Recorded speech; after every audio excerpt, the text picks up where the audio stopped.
Welcome to the Explainer.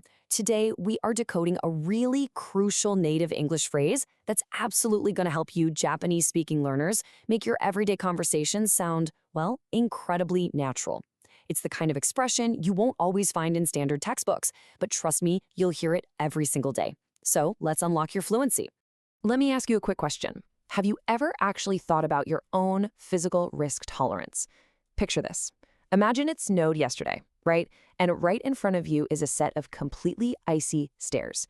Are you a risk taker who just kind of hurries down, or do you grab that handrail and take it one slow, careful step at a time? Well, this tiny, everyday choice is basically the core of the phrase we're learning today.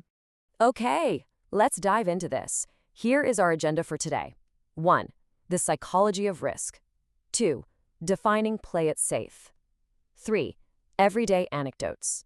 4. Advanced variations. And 5. A daily conversation scenario. Starting with Section 1, the psychology of risk. Why do we choose safety? You know, we all kind of know that stepping out of our comfort zone and taking a risk often leads to really wonderful results, right? But our primitive lizard brain works instinctively to keep us totally safe and comfortable. It literally pulls us back. And that is exactly why we unconsciously choose the safe route so often. It's just human nature. Moving right along to Section 2, defining play it safe. What does it actually mean? So the absolutely crucial point here is that play it safe doesn't literally mean playing a game safely. Not at all. It means to do something while being careful and avoiding excessive risks to prevent mistakes. Native speakers use this constantly. And I mean far beyond just physical dangers, like those icy stairs. We use it for managing time, spending money, and even making social choices. It's a hugely versatile phrase. Next up, Section 3, Everyday Real-Life Anecdotes. And this brilliantly illustrates what it looks like. Let's look at a pretty hilarious contrast in time management. On one side, we have the early dad. Whenever he heads to the airport, he leaves super early. He plays it safe with his time, for sure. On the other side is his brother, who totally ignores his intuition to leave, decides to take a last-minute shower, and literally ends up running out to the car shirtless. I mean, if you don't play it safe with your time, you end up in complete chaos. But you know, we avoid risk in so many other strange ways. Take picky eating, for example. I had a college friend who only ordered plain sandwiches with absolutely zero lettuce or condiments. That's definitely playing it safe with food. It also pops up in social fears, like avoiding asking a new friend to hang out just because you're terrified of rejection. Or even event planning, like procrastinating on planning a kid's birthday party simply because you're worried it might not turn out perfectly. All right, Section 4, Advanced Variations to Know. Let's level up that vocabulary. To sound truly fluent, you really need a few variations in your back pocket, depending on the context. For weekend plans, you might say, just to be on the safe side. For instance, booking aquarium reservations in advance so your kids don't throw a massive tantrum if it's sold out at the door. In business, you'd probably say you're taking a conservative approach, which means making calculated risks after past mistakes. And with money, like making a big purchase online, you tell someone to be cautious. These are basically all cousins of play it safe.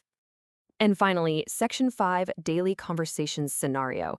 Now, what's really interesting about this slide is how we put it into action. So, as language learners, how do you actually construct this in a real conversation?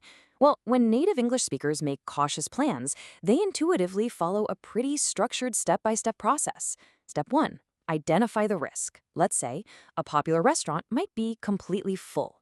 Step 2, bring in the core idiom, play it safe. And step 3, layer in some details by stacking those advanced phrases we literally just learned. Let's act out a dinner reservation role play to see this in motion. Person A casually asks, "Should we make a reservation?" Person B replies, "Probably. It's a popular place, so we should play it safe." Notice how smoothly play it safe is dropped right in there to counter the risk of a crowded restaurant? Very natural. Then, Person A follows up, "Just to be on the safe side, do you think 6 or 6:30 is better?" And Person B answers, "I'd say 6:30. Better to take a conservative approach. Let's be cautious." Do you see how seamlessly safe side, conservative approach, and cautious all stack together here? It perfectly accounts for things like bad traffic or friends showing up late. Stacking phrases like this, that is absolutely the secret to sounding highly fluent in your daily life. So now that you've mastered exactly how to play it safe in conversation, let me ask you the real question. Where in your own life do you play it safe? Is it with your money, your relationships? And on the flip side, where do you take those big chances? I really challenge you to practice your new fluency by answering this specific question for yourself. Remember, in language learning, sometimes you have to stop playing it safe and take a real risk with new words. Thanks for hanging out with us, and we'll see you next time on The Explainer. Got it! What's up? Catch up! Aha!